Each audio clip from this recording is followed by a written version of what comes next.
Olá! Nesta nossa conversa, vamos mergulhar de cabeça nos fundamentos da inteligência artificial. Deixando um pouco de lado o que se vê por aí, vamos focar na ciência e nos conceitos que realmente definem esse campo, que é, convenhamos, fascinante. Nosso roteiro de hoje está dividido em 6 partes. A gente começa com as definições formais, passa pela história e seus grandes marcos, e depois mergulha na parte mais técnica de como a inteligência artificial de fato encara e resolve problemas. Bom, antes de qualquer coisa, a gente precisa de uma base sólida, né? Então, como é que a ciência da computação define formalmente o que é inteligência artificial? A pergunta central aqui vai muito além do que a gente vê na cultura pop. O que cientistas e engenheiros realmente querem dizer quando falam de IA? Olha só essa definição clássica do George Luger. O ponto-chave aqui, pessoal, é que a IA é um campo prático. O foco é em construir e testar coisas que tentam imitar a inteligência. A ênfase não é tanto na filosofia, mas sim na engenharia, na avaliação dos resultados.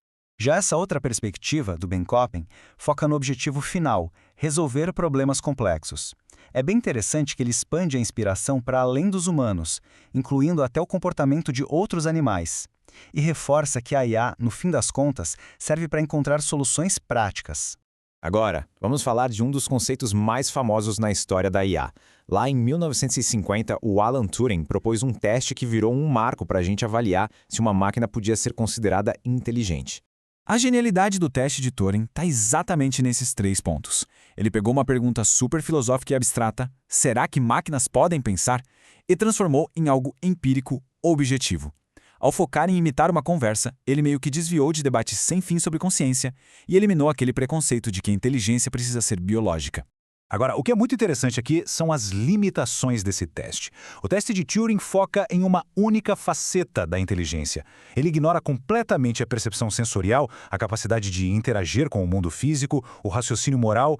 O erro fundamental talvez seja essa tentativa de comparar diretamente a inteligência da máquina com a humana, como se fossem a mesma coisa. Bom, vamos avançar e ver como tudo isso evoluiu com o tempo. A história da IA não é uma linha reta, sabe? Ela passou por fases bem diferentes, cada uma com seus próprios objetivos, otimismo e, claro, seus desafios.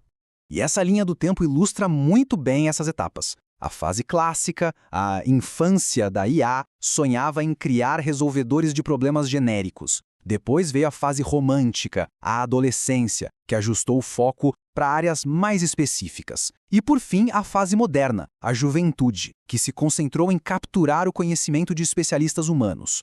Essa tabela resume tudo de um jeito bem claro. Nas 2 primeiras fases, o grande obstáculo era a tal da explosão combinatória.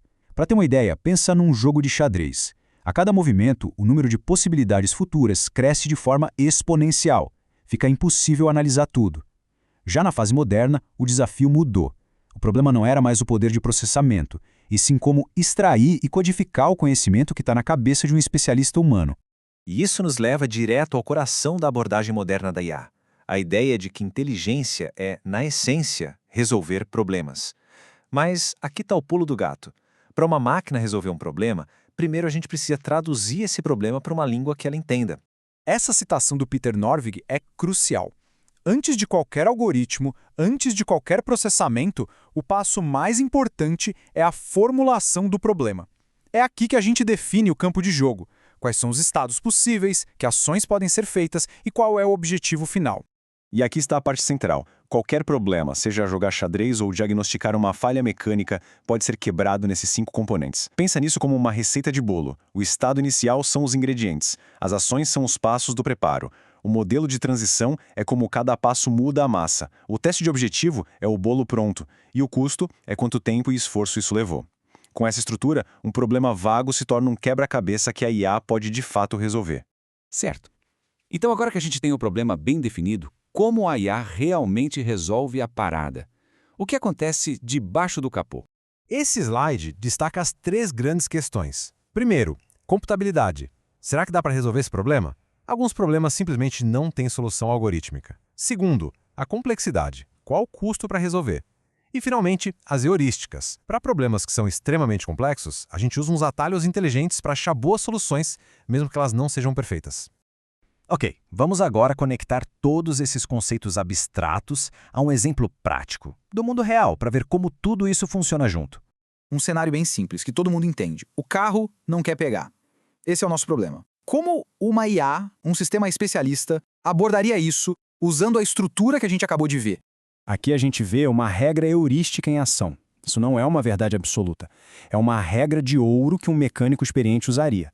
Ela conecta os sintomas, que são os efeitos que a gente observa, com as causas mais prováveis. É um jeito de codificar o conhecimento prático. E este é um ponto fundamental. O raciocínio causal flui da causa para o efeito. Por exemplo, se a bateria está com problema, então o motor não vai ligar. Já o raciocínio diagnóstico, que é o que a gente faz na maioria das vezes, flui na direção oposta. A gente parte dos efeitos que estamos vendo para tentar descobrir a causa provável. A IA precisa saber navegar nessas duas lógicas. E a gente termina com essa reflexão. Entender IA não é só sobre tecnologia, mas sobre a arte e a ciência de formular problemas. Desde curar doenças até combater mudanças climáticas, a estrutura da IA nos dá uma ferramenta muito poderosa. A questão que fica é: qual vai ser a próxima grande pergunta que vamos fazer?